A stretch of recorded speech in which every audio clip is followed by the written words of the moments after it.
internet world. Welcome to this week's installment of Viva Smorgasbord. We're doing the artist tapes this week, where we're taking a few of our favorite guests from Smorgasbord and we're talking to them. We're going to highlight all of the work that they're doing, the beautiful work that they've been doing during this crazy, messy time. And I'm so excited to bring our first artist into the room. And it's so nice to see your smiling face. This is Creg Sclavi. He was the very first person to submit a video to Viva Smorgasbord. And he submitted every single week. And it has been absolutely joyful to have him be a part of this. So we'd love to tell you all more about him. So Creg, say hello to everybody. Hello, everybody. Yes. Hi. Hey. Yes, apparently I was the first person to submit to this, which I just found out a few minutes ago, which is super exciting. Yeah. And you keep doing it. I keep doing it because it's fun and it keeps me busy and it keeps me as sane as possible, you know.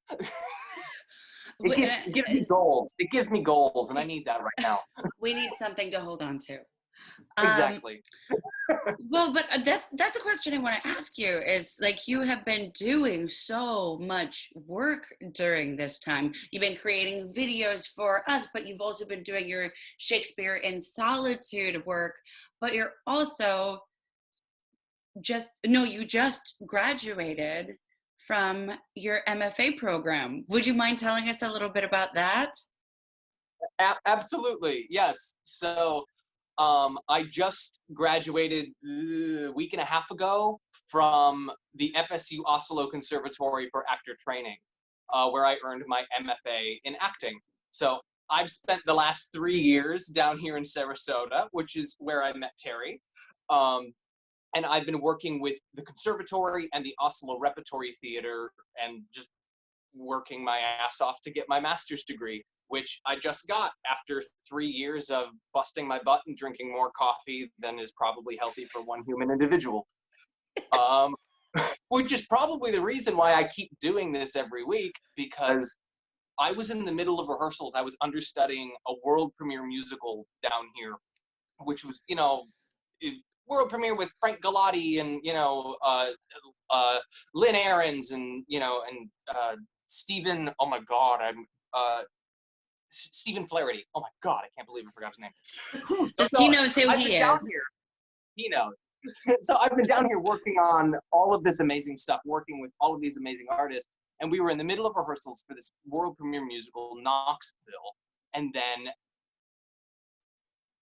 everything stopped. So over the last 3 years, I've not really had a time to stop. So my body's not used to it. So having projects to work on keeps my brain moving, and I think just keeps me sane and from becoming just like a mushroom on my floor.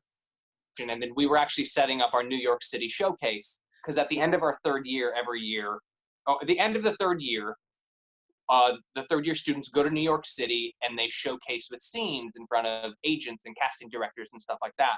So we got cut off in the middle of even rehearsing that.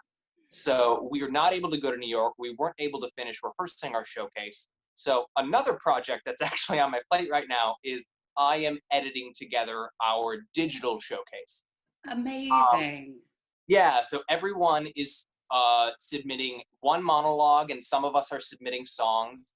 And then I'm going to cut them together into little auditions that are pieced together in, I'm hoping the video will be no longer than about 25 minutes. So we can send it out to all of the agents, casting directors we were planning to see in New York, hopefully to other casting directors and agents throughout the country, so people can take a look at it and then watch it at their leisure when they have the time in their schedules right now, because I can only imagine the madness that is going on for agents and casting directors at this point. So, would you talk a little bit about that, about like having to change the form and maybe a couple of things that you've learned? Because, I mean, having to do everything digitally, we're all forced to be editors, but we're all, learning something that's so different and foreign for especially live performers. Mm-hmm. It's hard to have the same energy and the same sort of connection through video as you would have in the room auditioning for live people right there in front of you. So at this point, all we can do is our best. So it's finding these little tricks of the trade that us as live performers are not used to doing. People who audition for a lot of video or do, YouTube videos and all this stuff, these are tricks of the trade that they've probably used before. This is all kind of new for a lot of us. You'll see it in the video that I made for you this week. I just played with more editing stuff because I was like, okay, let's make a full-on music video and let's see what I can create. So that's what this week's video is going to be. Well, that's been something that's been really exciting, particularly watching your work, and a lot of people that have submitted routinely throughout the project is kind of an evolution of pieces as well. As people start creating more work, they're learning new fun tricks and they're kind of testing boundaries. Are there other fun skills, maybe not necessarily directly related to creating videos and content, but other skills that you've been learning over the quarantine? Well, actually, I never played ukulele before quarantine. Wow. This was given to me as a gift from one of my sponsors through the conservatory. It was a graduation gift. She gave me a ukulele, and I'd never played it before, so I taught myself how to do that. But other skills, I mean, I continue to play guitar. I practice my yoga and like just kind of trying to keep myself balanced. But Would you tell us a little bit about Shakespeare in Solitude? absolutely.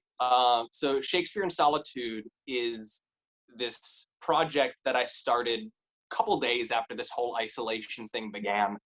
Everyone was talking about like Shakespeare wrote King Lear in isolation, or like he was so productive in isolation. And I was like, fuck, yeah, he was. So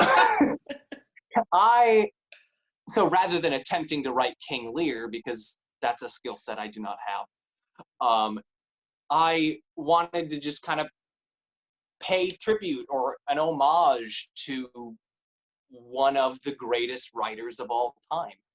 So this was sort of my way of both sharing my love of William Shakespeare and deepening my love of William Shakespeare. I did a Juliet speech. I decided to dive into the ladies. Could have phrased that better. But I've been doing all sorts of things. I've been doing some that I've kind of had in my back pocket for years, and I'm just sort of relearning them and just sort of rediscovering them and discovering a deeper level of them.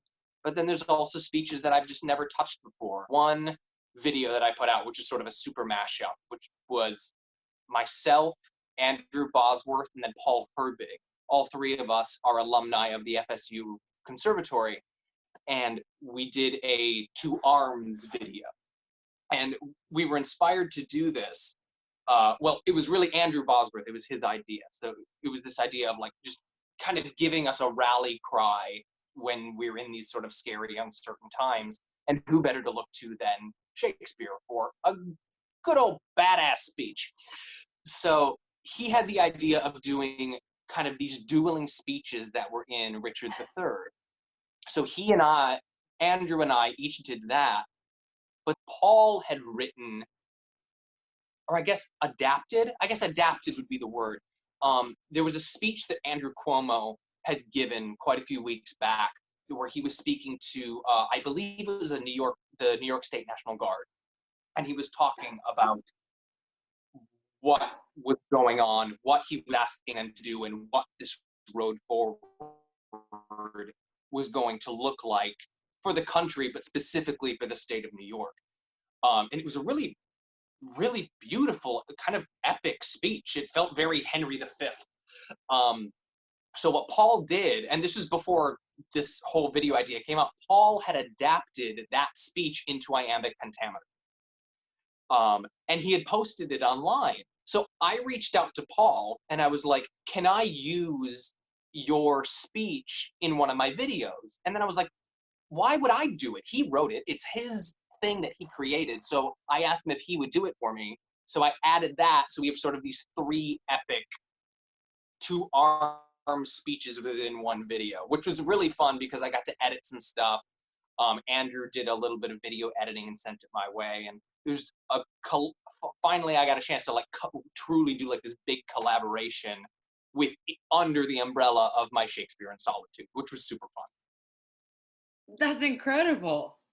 It was cool, and the fact that it was all alumni from where I just graduated, like it was a fun video to put together within, I think, the 20 or so that I've put out so far. I wanted to ask you, where are you at right now?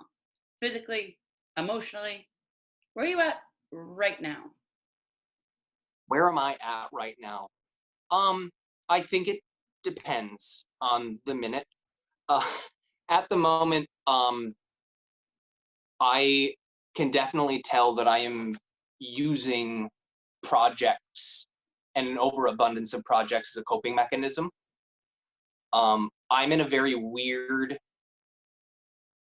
space right now because I've just graduated. I'm moving out of my apartment in a week.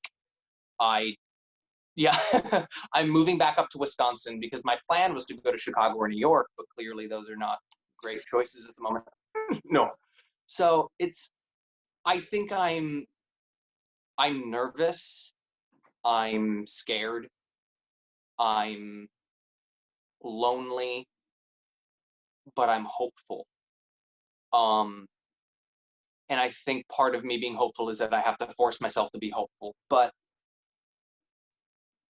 though we're going through this really scary time, both health-wise and politically, and the fact that those are even linked and at odds with each other blows my mind. But I don't want to get into the dark shit. We get enough of that. That's just the news now. All the time. I think though we're seeing all of this negative and scary and really worrisome stuff, I've seen people come together in a way that is really amazing, and to stand up for each other, whether it's, you know, people who are now like taking a stand about health workers or anything. I think we're seeing how scattered we were before, and this is forcing us to stop, slow the fuck down, and reevaluate our priorities and reevaluate our lives and what's important to us, both personally and on a larger level. I think for me, I continue to dive into my art because it's truly what makes me happy. That is what I will never forget. One of the first days of acting class in my undergraduate program, the acting teacher looked at all of us. There were like 14 or 18 of us or whatever. And he looked at us all and he said, okay, if any of you would be happy doing anything else, leave right now and go do that. And that has stuck with me because I remember for years people always asking me, what do you want to do? What do you want to do with your life? And I'm like, I don't know. I'm 14. I don't fucking know. Like, I don't have an answer for you. And having found theater, it's like I'm realizing more and more during this time when I am forced to slow down and really look at myself and think about myself and think about like what truly does make me happy and what are things that I do because it's just something I feel like I'm supposed to do. And I think I'm finding the things that excite me more. And I think that's something that we can all strive for, as we live in a world that is productivity. What am I posting? Where am I going? What am I doing? How am I pushing out at the world, rather than just sort of letting the world exist and sort of doing some self-evaluation. And I'm at a point where I'm attempting to do that. And it's scary sometimes. It's scary sometimes to sit and listen to yourself, but it's also some of the most amazing times are when you sit and you listen to and you truly listen to yourself and just wait to hear what you have to say, even though you don't actually know what that is yet. That's beautiful. Oh, I've been having so many conversations with people about this, and I think you just said it so beautifully and so succinctly, and yeah, I think you're touching to the heart of what everyone is feeling right now. So today is Creg's day. It's our date with Creg, and we've put together a whole bunch of his videos that he has given us. We're linking to the ones that he has submitted to Smorgasbord before, but then we're also linking to some Shakespeare in Solitude pieces and a couple of music pieces. So I'm really excited for everyone to get to experience the glory that is Creg Sclavi. Was there anything you'd like to say before they get started? I enjoy, and thank you for watching, and stay safe. Mwah. Thank you so much, Creg. Thank you. This is so much fun. I know, it's a hoot. You're amazing. You're amazing.